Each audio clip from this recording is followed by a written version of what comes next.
കേസരി ബാലകൃഷ്ണപിള്ളയുടെ 63-ാം ചരമവാർഷിക ദിനാചരണത്തിന്റെ ഭാഗമായി കേസരി സ്മാരക ട്രസ്റ്റും കേരള ജേർണലിസ്റ്റ് യൂണിയൻ എറണാകുളം ജില്ലാ കമ്മിറ്റിയും ചേർന്ന് സ്മൃതി മണ്ഡപത്തിൽ പുഷ്പാർച്ചനയും അനുസ്മരണ സദസ്സും സംഘടിപ്പിച്ചു.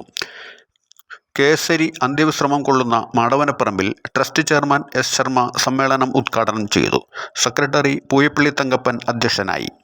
NM പിയേഴ്സൺ, നഗരസഭാ കൗൺസിലർ EG ശശി, KJU സംസ്ഥാന ജനറൽ സെക്രട്ടറി KC സ്മിജൻ, ജില്ലാ president Latheef Kunchatt, secretary Sasi Perumbadappil, vice president Anwar Kaitharam, P. Thampi, CA Rajeev എന്നിവർ സംസാരിച്ചു.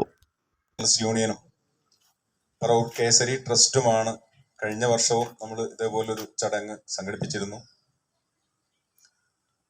നമുക്ക് വളരെ വേദനാജനകമായ ഒരു സന്ദർഭമാണെന്ന് വേണമെങ്കിൽ പറയാം. വേണമെങ്കിലല്ല, അതൊരു മനസ്സിനെ വല്ലാതെ വേദനിപ്പിക്കുന്നു. ഇത്രയും യുഗപ്രഭാവനായ അല്ലെങ്കിൽ നമ്മുടെ ഒരു സമൂഹത്തെ ഒന്നാകെ ത്രസിപ്പിച്ച ആ മഹത് വ്യക്തിയുടെ സ്മരണ നിലനിർത്തുവാൻ നമ്മളിങ്ങനെ കേവലം കുറച്ചാളുകൾ മാത്രം ഒത്തുകൂടുന്ന ഒരു ചടങ്ങ് അത് മാറേണ്ടതുണ്ട്.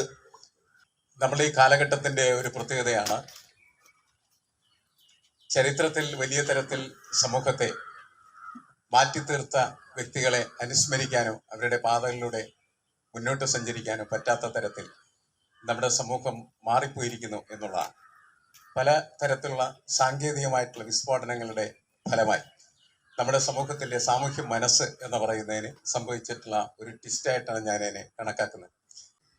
കേസരിയെ സംബന്ധിച്ചിടത്തോളം ഈ സമൂഹത്തെ പരിഷ്കരിക്കുവാൻ, നാളെ എന്തായി തീരണം ഈ സമൂഹം എന്നുള്ളത് മുൻകൂട്ടി കണ്ടുകൊണ്ട് അദ്ദേഹം സാഹിത്യത്തിലും പത്രപ്രവർത്തന രംഗത്തും പ്രവർത്തിച്ചു. നിങ്ങൾക്കറിയുമോ, തിരുവനന്തപുരത്ത് തിരുവിതാംകൂറിലെ ആദ്യത്തെ സ്വാതന്ത്ര്യ സമര പ്രസ്ഥാനമായ സ്റ്റേറ്റ് കോൺഗ്രസ് രൂപവൽക്കരിക്കപ്പെടുന്നത് കേസരിയുടെ പത്രമാഫീസിന്റെ മുകൾ തട്ടിൽ വെച്ചാണ്. അവിടെ പട്ടംതാണുപിള്ള, നടരാജപിള്ള തുടങ്ങിയ ആ കാലത്തെ സ്വാതന്ത്ര്യ സമര സേനാനികൾ കൂട്ടം കൂടിയിരുന്നു. നിർദ്ദേശങ്ങളും ഉപദേശങ്ങളും മുഴുവൻ കേസരിയുടേതായിരുന്നു. അങ്ങനെ സ്റ്റേറ്റ് കോൺഗ്രസ് രൂപവൽക്കരിക്കപ്പെടുന്നു. അതിലൊരു ആകാനോ ഔദ്യോഗിക ഭാരവാഹിത്വം വഹിക്കാനോ അദ്ദേഹം തയ്യാറായിരുന്നില്ല. പക്ഷേ ആ സ്വാതന്ത്ര്യ സമര പ്രസ്ഥാനം മുന്നോട്ട് നീങ്ങിയത് അനുപദം കേസരിയുടെ ഉപദേശ നിർദ്ദേശങ്ങൾ സ്വീകരിച്ചുകൊണ്ടാണ്. സംഘർഷാത്മകമായ പ്രതിസന്ധികളെ നേരിടേണ്ടി വരുമ്പോൾ പട്ടംതാണുപിള്ള ഓടി വരുമായിരുന്നു കേസരിയുടെ അടുക്കൽ.